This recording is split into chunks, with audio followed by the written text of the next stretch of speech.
Hello students, सुप्रभात। हम doctor Kamlesh माझी, सहायक प्राचार्य मैथिली SJS कॉलेज बाथो बेनीपुर दरभंगा। आई पुनः हम अपने सभक कक्षा में उपस्थित छी। शास्त्री प्रथम वर्षक जे पाठ्यक्रम में एक गोट कथा संग्रह अछि रामदेव बाबू के धरती माता शीर्षक से, और यही शीर्षक में जे पिछला कक्षा में हम पढ़ेने रही पराजयक मुद्रा अर्थात जेना कि कोनो युद्ध में कोनो काज महत्वपूर्ण काज में जैसे लोग लागल रहे छे और ओ जैसे पॉजिटिव के छे नहीं होय छे तो ओ जैसे पराजयक जे मुद्रा होय छे ओकर जैसे फेस पर जैसे देखो में आबि जाय छे। यह जे एकटा जैसे पराजयक मुद्रा शीर्षक कथा छे। एहि कथा में एकटा रिक्शा वाला के जैसे एकदम मार्मिक ढंग से ओकर मनोदशा के दर्शायल गेलैया। रिक्शा चालक के जैसे नाम रहे छे मनोहरा। वो मनोहरा अपन जैसे रिक्शा चला के अपन परिवार के भरण पोषण करे छे, लेकिन हर एक परिवार में हर एक व्यक्ति के एकटा कोनो न कोनो जैसे लालसा रहे छे, अभिलाषा रहे छे जे हम एहि तरह काज या ई चीज देखब, खायब, पियब। एही कड़ी में जैसे मनोहरा के जे पत्नी छे ओ अपना जैसे पति के कहे छथिन जे हम सिनेमा देखब। उनका पत्नी के नाम बुधिया रहे छन। हाँ, उनका जैसे इच्छा रहे छन जे हम सिनेमा देखब। तो ओ सिनेमा देखो के लेल जैसे एकटा जयंती टॉकीज नाम के जैसे हॉल रही छे। हाँ, टॉकीज इंग्लिश में टॉकीज कहल जाय छे और हिंदी में हॉल कहल जाय छे। जयंती हॉल में जैसे एकटा बढ़िया फिल्म जैसे लागल रही छे और हुनका जैसे इच्छा होय छन कि हम ओ देखब, ओ सिनेमा देखब। लेकिन मनोहरा के आर्थिक जैसे स्थिति ठीक नहीं रही छे। ओ दैनिक मजदूरी कऽ के अपन परिवार के भरण पोषण करैत रहे छे। केहुना परिवार के जैसे रिक्शा घीच रहल, गाड़ी चला रहल छलैया। मुदा ओ जैसे एक दिन जैसे ओ समय निकाले छे बहुत जैसे टाल मटोल केला के पश्चात, मतलब हाँ कऽ के जैसे ओ टालने रहे छे पत्नी के बात के। मुदा एक दिन जैसे हुनका अपनो ई होय छन जे नहीं आब जे छे से सिनेमा चलबाक चाही, कियाक बहुते दिन से जैसे कहि रहल छथिन बुधिया।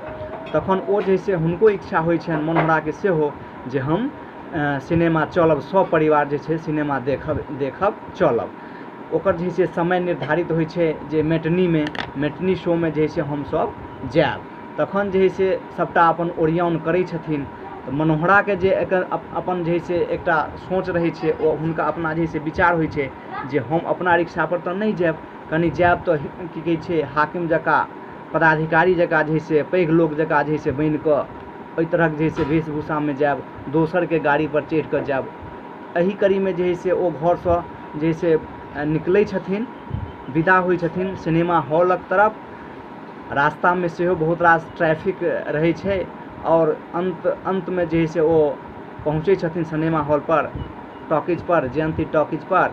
तो ओ देखे छथिन एकटा बोर्ड जैसे ओतऽ लिखल रहे छे हाउसफुल, मतलब आब जे छे सिनेमा हॉल के अंदर में एकटा सीट नहीं बचलैया और सबटा फुल भ चुकल छे।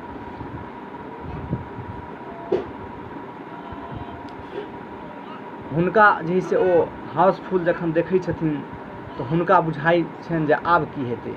जेना बुझाई छथिन हुनका जेना बुझाई छन जे हुनका फेस पर पराजय जैसे ओ भ गेलखिन या।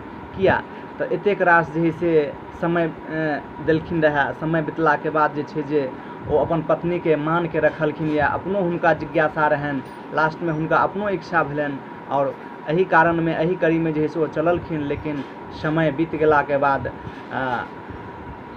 ट्रैफिक जैसे सेहो हुनका जैसे लगलन। तैं जैसे सब कुछ के एकटा समय होय छे, सीमा होय छे, और ओकरो सबके जैसे समय छलैया, ओहि निर्धारित समय पर ओ नहीं पहुँचलखिन या।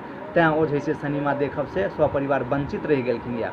और हुनका फेस पर हुनका जैसे चेहरा पर जे तरह जैसे देखो में भाव आबैत छे, ओहि में बुझ पड़े छे जे ओ पराजय भ गेलखिन या। अर्थात एकटा युद्ध स्तर पर जैसे ओ चलल छलखिन या जे आइ हमरा सपरिवारके सिनेमा देखबाक अछि, मुदा ओ नहि हुनका भेलनि यऽ। तेँ आब नहि ओकरा हाकिमवला रूपे रहि गेलै आ नहि फिल्मे पकड़ा सकलै। पराजयक मुद्रामे ओ सिनेमा भवनक बाहर देवालक कातमे बुधियाक संग हतप्रभ ठाढ़ रहि गेल। अब अहाँ सोचि सकै छी आब ओ की कऽ सकै छलैए। एक आध बेर जे है से जाओके रिक्वेस्टो केलकैए, मुदा ओ रिक्वेस्टके कोनो जे है से मोजर नहि, कारण ओकरा अन्दरमे सिनेमा हॉलक अन्दरमे एको गोट सीट खाली नहि रहै। तेँ ओ जे है से कतऽ ओकरा बैसा कऽ सपरिवारके या दुनू पति पत्नी बच्चाके जे है से देखते रहए, सम्भवतः नहि भेलै। आओर हुनका फेसपर जे तरहक जे से भाव देखऽमे लगै छलै, ओ पराजयक मुद्रा जे है से एकरा कहल गेलै। ओ अपने आपके पराजय जे है से मुद्रामे जे है से आबि गेलखिन यऽ। तेँ एहि तरहे सब गोटे कहब कतहु चलू, कोनो काम चलू, सबटा कामके जे से समय बान्हल छै। समय से पहुँचू, समय से काज करू। ऑफिस, कार्यालय, सिनेमा हॉल, आब तऽ वर्तमानमे तऽ हमरा नहि बुझि पड़ा रहल यऽ जे लोग अखनो जे से सिनेमा देखैके लेल जाइत हेतै, कारण एखन जे से वर्तमानमे बड़का जे से मोबाइल और ताहूमे जे से जियोके सिम धराधर जे से जे मन से अपना इच्छा जकरा जो सिनेमा देखऽके होइ छनि, जे कहानी सुनऽके होइ छनि, सबटा जे से एक बेर यूट्यूबपर सर्च कऽ दै छथिन और ओ आबि जाइ छै। तेँ ई कहानी ओहि समयक छै जे समयमे ही सिनेमा हॉलके बहुत ज़्यादे चलती रहै, बहुत ज़्यादे लोग जे है से ओहिमे सिनेमा देखऽके लेल जाइ रहै। लेकिन अखनका जे स्थिति छै, परिस्थिति छै, ओहिमे हमरा नहि बुझि पड़ैए जे लोग आब सिनेमा हॉलमे जाइत हेतै देखबाक लेल। एहि तरहे हम एहि कक्षाके एतहि समाप्त कऽ रहल छी। धन्यवाद।